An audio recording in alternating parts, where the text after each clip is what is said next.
Thank you everyone for joining us for the first ever MolSoft UGM in India. So today I will be going to talk about covalent docking in ICM, a powerful tool for drug discovery.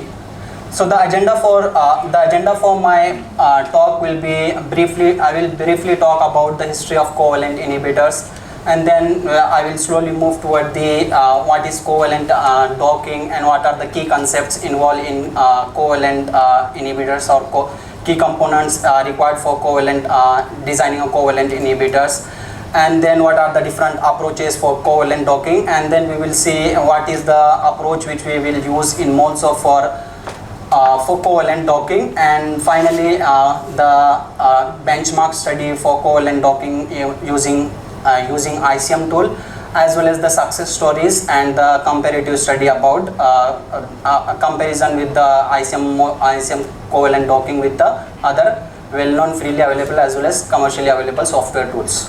So first of all, we will discuss about the history of covalent inhibitors, and before that we have to understand what is covalent inhibitors. So covalent inhibitors are the compounds which are by design intended to form a covalent bond interaction with the protein of interest, and there is a long history of covalent inhibitors from like late 90s and in the early 20th centuries, where the first covalent inhibitors were discovered by serendipity, which is aspirin, and the mechanism of action of that particular covalent inhibitor was later established.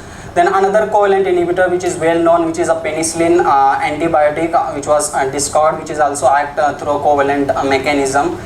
Then several other covalent inhibitor has been developed in that particular time zone, like nerve agent as well as warfare agent. But if we will move later on, there are several covalent inhibitor has been developed, but their clinical use has been declined due to selectivity as well as toxicity towards the off targets, and the researchers has shifted their interest from covalent inhibitor to the non-covalent inhibitors, which have a safer activity, which are safer than the covalent inhibitors. Then we move to another era of covalent inhibitor, which is from 1990 to 2010, which is where the advancement has been established in structural biology technologies like X-ray crystallographic, which will give idea about atomic level idea about the covalent interaction between the ligand molecule and the protein of interest, as well as advancement of computational tool and covalent docking softwares, and understanding of the activity of residues as well as warhead, which will leads to re-emergence of the covalent inhibitors in the market. And then from 2010 to present, this is will be known as a golden era of covalent inhibitors. There are several covalent inhibitors has been approved by US FDA for different types of therapeutic application, like ibrutinib and afitinib, which has been developed and approved by US FDA for EGFR covalent inhibitors.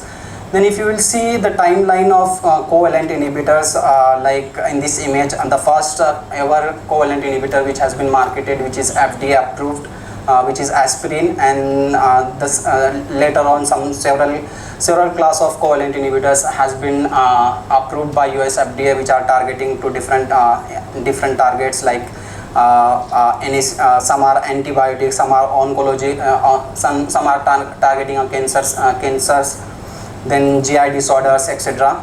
And if you will look at the market scenario of covalent inhibitors, so approximately there are 30% of US FDA approved drug in the market belongs to covalent category, and out of that 30%, there are approximately 30% of covalent inhibitors which are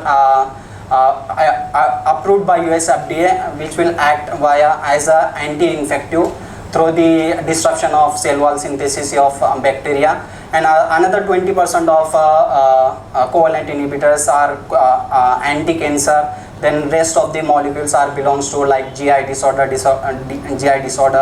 categories, and CNS disorder, etc. Now let's move toward the introduction about covalent docking. So covalent docking is a computational method which will model or predict the binding of small molecule to a protein of interest through a formation of covalent bond. And this covalent bond formation is very essential in drug design, as this interaction can lead to reversible as well as irreversible inhibition of target enzyme. If you will see in the simple term, the covalent bond formation or covalent docking is a two-step process. In the first step, the ligand molecule will form a non-covalent complex with the protein of interest using via a non-covalent interaction like hydrogen bond interaction, hydrophobic interaction, and van der Waals interaction, etc. And in the second step, it will form a covalent bond formation between the reactive warhead and the reactive residue of the protein of interest. And there are certain advantages of covalent docking which will lies in the ability of using the covalent docking, which will help you to enhance the potency of compound as well as improve selectivity. It will also help you to understand mechanism of action of several biochemical pathways as well as protein which will function through a covalent complex. Similarly, it will also enable the design of inhibitors for traditionally undruggable target, like you can see KRAS, which is a undruggable target previously, but recently the US FDA has approved a drug for that particular target, which is a GTPase target, sotorasib, which is a US FDA drug for that particular undruggable target. Now let's move toward some of the key concepts which are involved in covalent docking. The first one is a reactive group in ligand molecule, which is also known as warhead. So this reactive group on a small molecule that enable it to form a covalent bond with a specific nucleophilic residue present in the ligand molecule.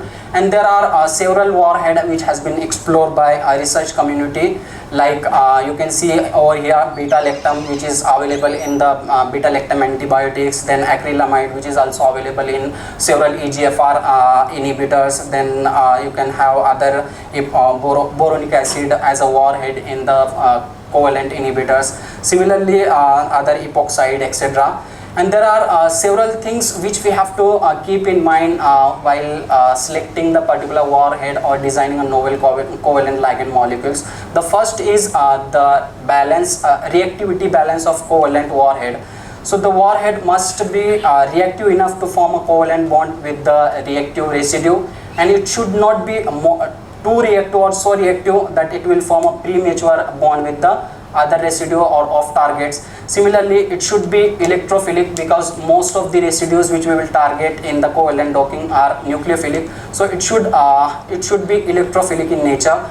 Then selectivity of the covalent inhibitor is based on the geometry of the binding site of protein of interest as well as pKa of the target residue, which will influence the warhead choice of warhead. Similarly, the last which is stability. So the stability of warhead remain intact during the transportation of that particular warhead or particular molecule in the biological system. Then another key component in the covalent docking is the reactive residue, which is a specific residue, specific amino acid within the target protein that contain a nucleophilic functional group capable of forming covalent bond with a electrophilic warhead. And there are several reactive residue which has been explored so far by research community, like cysteine, threonine, serine, histidine, lysine, and all of these reactive residues contain a nucleophilic functional group which will donate an electron to an electrophilic warhead of the covalent warhead of the ligand molecule and form a covalent bond. So in each of these residue, like in cysteine, there is a thiolate group which is act as a nucleophilic functional group. Similarly, in serine and threonine hydroxy group is there. Then in lysine amino group is there, and then in histidine there is imidazole group is there. And there are several factors which will affect the reactivity of all the available reactive residues which we are targeting. So which we have to consider in mind. First one is the proximity to the ligand molecule. So if the reactive residue is close enough to warhead, it will form a covalent bond. Otherwise, it will not form. It will also affect the reactivity of the residue. Similarly, orientation and accessibility of the particular residue which is involved in covalent bond formation. So the residue which is involved in the covalent bond formation should be accessible or within the binding site of the protein, so that it can be accessed by the covalent warhead. Then another factor which will affect the reactivity of a residue is environmental factor, which will be like a pH and solvent condition, which can significantly affect the reactivity of amino acid. So let's say like cysteine is highly reactive at a higher pH, while serine and threonine are active on a neutral pH. Similarly, the steric hindrance of the particular residue, it should not be sterically hindered by other residues, so that the warhead of the ligand molecule should not be reached over there. And finally, the electrostatic environment, which will also affect the reactivity of the residue. Now let's move toward the various docking strategies which can be useful for simulating the covalent bond formation in covalent bond formation. The first one is a direct linking approach. So in this approach, the covalent bond formation between the ligand molecule and the reactive residue will be formed prior to docking. And this particular approach is used in modes of covalent docking. Then another approach is a variant of direct linking approach. So in this approach, either you can use similarity anchor guided similarity driven approach, or you can modify your reactive residue with some other substitute dummy residues, and then you can dock your ligand molecule within that particular binding pocket. Then another approach, which is hybrid approach, in which one can use either quantum mechanics as well as molecular mechanics for generating or obtaining the binding of covalent inhibitors. Now in MoleSoft we will use but which approach we should use for our particular study. For that, you have to look at the particular questions which you have to address first, and then based on the answer of those questions, you can select which approach we should use for our docking, for getting the answer from covalent docking. So there are several questions which arise, which is based on available knowledge and the objective which we want to resolve by using covalent docking. So these questions are like, is the binding site of the target protein is known? Then another question, is the target amino acid identified and its reactivity is also known? Then third question, is the electrophilic warhead of the ligand molecule is defined? And the last one is, what level of accuracy is needed for affinity as well as reactivity prediction? So in general cases, we will have information regarding the binding site of protein as well as information regarding the target amino acid as well as the reactivity and the known warhead. In that case, we can simply use the ICM direct linking approach to form a covalent bond interaction with the protein of interest and rank all the virtually screen or all the docked compound based on the ICM score and rank them based on the, because in this approach you don't depend on the energy involved in the covalent bond formation of the ligand molecule. But if you need a higher level of accuracy and affinity, then one can go for integrated approach or hybrid approach, which is based on quantum mechanics as well as molecular mechanics. So in MoleSoft, there is one another approach, like is the binding site of the is the target amino acid is identified and is the reactivity is understood. So there are different residues which are most widely involved in the covalent docking. So one of the most widely involved in the covalent docking residue is cysteine. So in MolSoft we have features which can predict the reactivity of cysteine. If you don't know the reactivity of your cysteine compound, you don't know the reactivity of cysteine on the surface of your protein of interest, then you can predict the reactivity of that particular cysteine by using a model which is based on random forest, and this particular model is was built by using data set of around 640 compounds, and this 640 compound was divided into training and test set, and the training set was used for model building and the test set was used for model validation. And the objective of this model to predict the reactivity score for all the cysteines available in your protein of interest, and it will it will predict the reactivity score, and if the reactivity score of any cysteine residue available in your protein of interest score will be greater than or equal to 0.68, it will consider that particular residue as a reactive residue. And we have compared this particular model with spread, and we have found out that this particular model is having better predictivity in terms of accuracy as well as precision in comparison with that particular model. And this, if you will see, the parameters which we have used for building or generating this particular model is like solvent accessible surface area of cysteine, each of the cysteine side chains involved present in your protein of interest. Similarly, solvent pocket area if there is a binding pocket within the 2 angstrom of cysteine. Similarly, the distance to nearest positive charge lysines and arginine residues, which will also affect the reactivity of your warhead molecules. Similarly, distance to nearest different conformation of histidine, then electrostatic potential at particular nucleophilic group, etc. And it will predict the reactive cysteine on the surface of your protein of interest if it is available or not.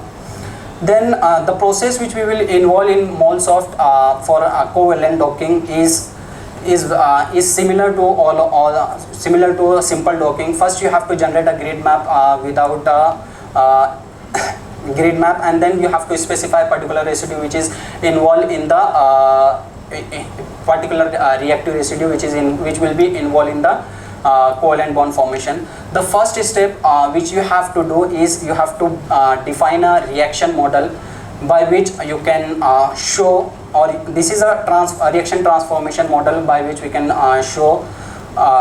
describe the transformation of ligand molecule forming a covalent bond with the protein of interest or reactive residue.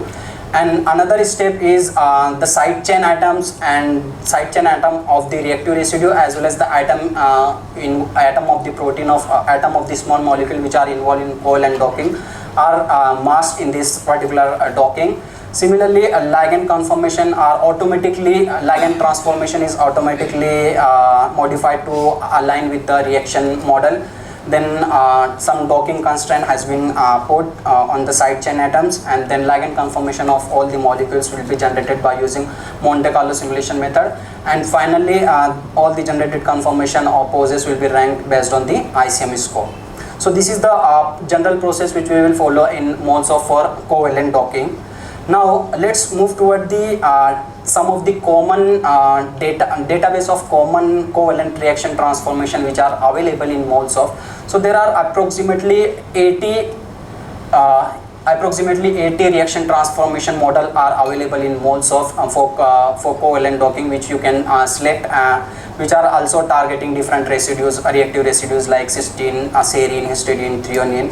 Even you can draw your own chemical transformation by which you want to form a covalent bond between warhead and the reactive residue. Then let's move toward the benchmark study of covalent docking of MolSoft. So the benchmark study was performed by Professor Ruben Abegan and Max for identification of small molecule inhibitor targeting the ubiquitin lipox virus proteinase 17L via homology modeling as well as covalent docking. So the protocol which they have followed are shown over here. They have first built a homology model for this pox virus proteinase 17L, and then perform active site refinement, and after that they have used ICM covalent docking for virtual screening of over approximately 3.5 million compounds. And this library of 3.5 million compounds, they have considered 4 different reactive warheads for virtual screening. One is aromatic aldehyde as well as aliphatic aldehyde, then aromatic ketone as well as aromatic aliphatic ketone. And they have identified 450 hits from the virtual screening, and out of those 415 from they have performed biological screening of those 415, and they have found out that 97 compounds out of those 450 are showing activity against the enzyme, and some of them are having better activity below 20 micromolar. So this is the process which they have followed for covalent docking. First, the reactive carbon conversion. So the reactive sp2 carbonyl carbon of screen compound was converted to sp3, and the 2 thioacyl stereoisomers each are docked in the binding pocket. Similarly, catalytic residue modification is also performed, and finally the analogs or reactive warhead tethering is also performed. And they have used 4 different types of warhead as already mentioned, and you can see one of the compounds is having activity 6.2 micromolar from this particular study. Then another success, and this study is already published in Journal of Computer Aided Molecular Discovery. Then another success story in which MolSoft covalent docking has been used is US FDA approved drug Webomir. Webomir basically a combination of 2 drugs. One is meropenem and another one is verboctoctim. So meropenem is a beta-lactam antibiotic, and verboctoctim is a cyclic boronated compound which was initially designed and developed at MolSoft. And this cyclic boronated compound was screened against different beta-lactamase, different class of beta-lactamase like A, C, and D. And they have found out that this particular cyclic boronated compound is having highest selectivity as well as reactivity towards the class A serine or beta-lactamase inhibitor. And they have prioritized this particular compound or multiple compounds for biological synthesis as well as biological evolution, and in collaboration with the Rampex Pharmaceutical in 2016, this particular cyclic boronated compound in combination with the meropenem was granted US FDA approval. And this success story is already published in Journal of Medicinal Chemistry in 2015. Then let's move toward the comparative evaluation of covalent docking tool. So this is one of the independent evaluation which was published in Journal of Chemical Information and Modeling in 2018, where they have used 6 different covalent docking tools available, which are from freely available domain as well as commercially available domain, and they have compared their performance in terms of reproducing the experimental binding mode as well as scoring the generated binding pose. And they have found out that ICM Pro or ICM covalent docking is performing very well in comparison with well-known freely available as well as commercially available covalent docking software tool. And they have also highlighted that if we will have a flexible covalent inhibitors or flexible ligand molecules, then ICM Pro perform very well in comparison with well-known software. And they have also pointed out that if you will use non-covalent conventional docking process of MolSoft for predicting the binding pose of covalent inhibitors by modifying the reactive residue with the alanine, it will also give a remarkable rate of accurate prediction. And the last slide will be the challenges and future direction are in the covalent docking. The first one is reactivity prediction. So we need precisely predicting the reactivity of both ligand molecule as well as reactive warhead. Then scoring function, enhancing scoring function to better estimate the binding affinity and rank the ligand molecule effectively. The third one is accurately accessing the energy contribution from covalent bond formation as well as different covalent bond formation across different warheads, integrating QM approach. Then enhancing or improving the database for covalent warheads. Then experimentally validating the covalent binding mode of each of the ligand molecules. Thank you.